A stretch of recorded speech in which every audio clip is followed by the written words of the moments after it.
Vamos então continuarmos o nosso estudo do livro Mediunidade, Desafios e Bênçãos, de Valdo Franco e Manuel Filomeno de Miranda. Conflitos humanos.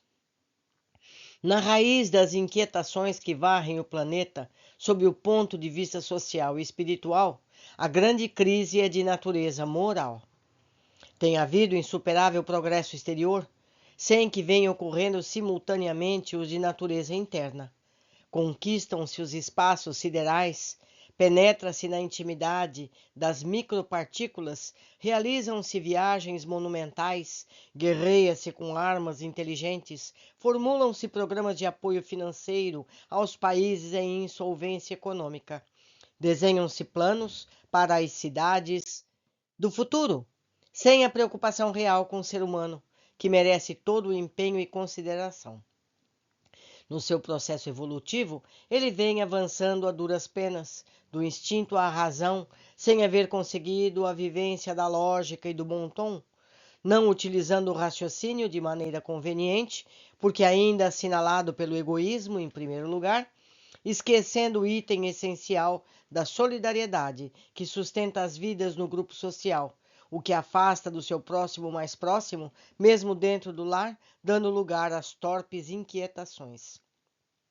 As comunicações virtuais, correspondência, jogos, estudos, informações, relacionamentos impõem o individualismo, a solidão e, quando muito, a comunhão estéril e fria através dos computadores e outros similares instrumentos, diminuindo o calor da proximidade, o significado da presença e da familiaridade que assinalam estes como terríveis dias de multidões refertas de solitários. As atrações para fora sempre resultam em danos para as reflexões internas, que perdem os espaços, substituídos pela futilidade e pelo gozo de efêmera duração, liberando os conflitos internos que se transferem de uma para outra existência corporal. O espírito é a soma das suas experiências ao longo das reencarnações. O que não foi realizado conforme o programa evolutivo é transferido para outra oportunidade com a carga das consequências a que faz jus.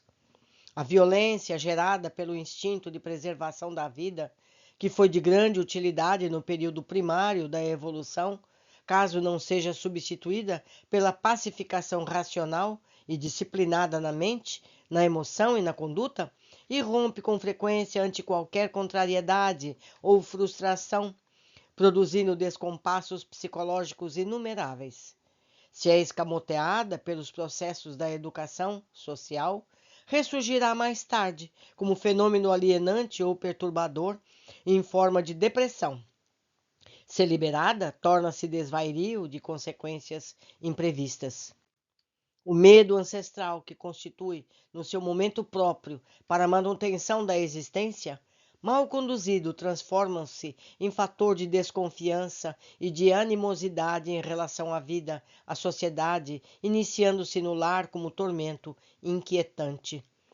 A ansiedade resultante das perspectivas ambiciosas, que normalmente têm um caráter psicológico saudável, transformam-se em desequilíbrio ante a volúpia das informações em massa e o desejo de participar de tudo e em tudo envolver-se, extrapolando a capacidade de seleção do realmente necessário ante o secundário e o inútil. Os hábitos enfermiços de ontem são atendidos e não corrigidos em tempo mediante os fatores educativos e morigerados ressurgem, impondo-se, exigindo comportamentos altamente perigosos que alucinam na drogadização, no tabagismo, no alcoolismo, nos desvaios eróticos do sexo em desalinho. As condutas extravagantes e criminosas, carregadas de culpa, em razão de haverem atravessado os tempos silenciadas na consciência, induzem ao retorno às tribos, aos grupos esdrúxulos e mórbidos que agridem a sociedade. Heranças atávicas do passado sempre se expressam no presente como conflitos de inferioridade, de superioridade, de narcisismo, com a carga tóxica dos preconceitos que transformam os indivíduos em vândalos perversos e insensíveis. Os dolorosos mecanismos de transferência psicológica são muitos e geradores de tribulações emocionais, porque os indivíduos não estão dispostos a enfrentar os seus limites e situações, avançando com coragem na conquista de si mesmos. Todo e qualquer tipo de conflito emocional faz parte das realizações experienciadas pelo espírito no seu processo de crescimento para a vida. Indispensável que o ser humano acorde para autoconhecer-se, a fim de modificar as estruturas íntimas, programando a existência saudável e vivendo-a dentro das possibilidades que lhe estejam ao alcance, sempre trabalhando por melhorar-se. Para tanto, faz-se indispensável que se reserve tempo físico e mental para o mistério iluminativo, a fim de sair da cova escura onde se encontra na caverna das heranças ancestrais. Brilha no seu mundo interior a luz da saúde portadora da paz. É inadiável a necessidade de buscá-la, deixar-se clarificar por dentro, desenvolvendo os sentimentos de alto-amor, de compaixão, de solidariedade, amizade, comungando com o seu próximo onde quer que se encontre.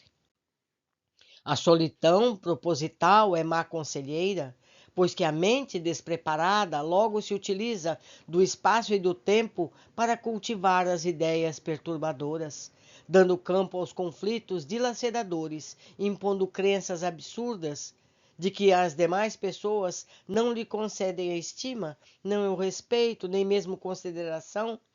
Suspeitas infundadas adquirem estrutura de falsa realidade, tornando o solitário um ser amargo e amado contra todos, quando deveria haver se esforçado para amar e ser amado por todos.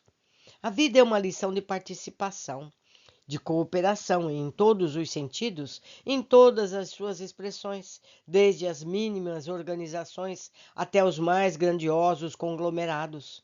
Em todo lugar, a bênção da solidariedade em forma de submissão e de cooperação demonstra a necessidade da união fraternal entre as criaturas humanas, que são o grande objetivo da criação.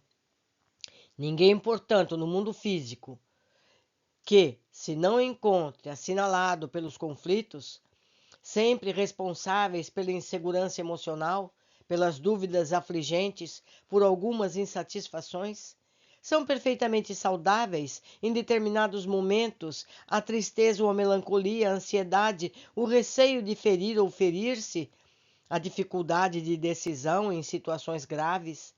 O grande problema é quando esses fenômenos perturbadores tornam-se dominantes, substituindo a paz que deve vigir no íntimo, a alegria de viver, os estímulos para o trabalho e para o enfrentamento, a firmeza das decisões dignificadoras, o esforço contínuo para ser-se sempre melhor hoje do que ontem, em constante luta contra as más inclinações.